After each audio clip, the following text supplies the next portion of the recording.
கடை கூலை செல் மீன்கள் அண்டர் நாடு ஆள்வோம் நாம் அல்லல் படைவாராமே.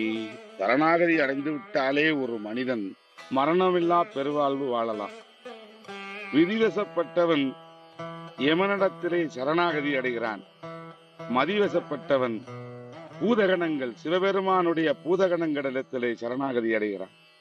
இதுதான் உத்தமம், உண்மை. இந்த பாடலை பாடியும் கேட்டும் இருந்தாலே போதும், நாம் அந்த யம கூட்டத்திலிருந்து விடுதலை அடையலாம். இன்னொன்று, அடியவர்க்காக காலனை காலால் கடிந்த இறைவன் யமதர்மனையே காலால மிதிப்பார். அடியவர்க்காக, தொண்டர்களுக்காக இறைவன் எப்போதுமே விழித்து கொண்டே காத்திருப்பார். நமச்சிவாயம். இதுதான் மரணத்தை மாற்றுகின்ற வழி. ஐயா, இந்த பிரபஞ்சத்தில் இறைவன்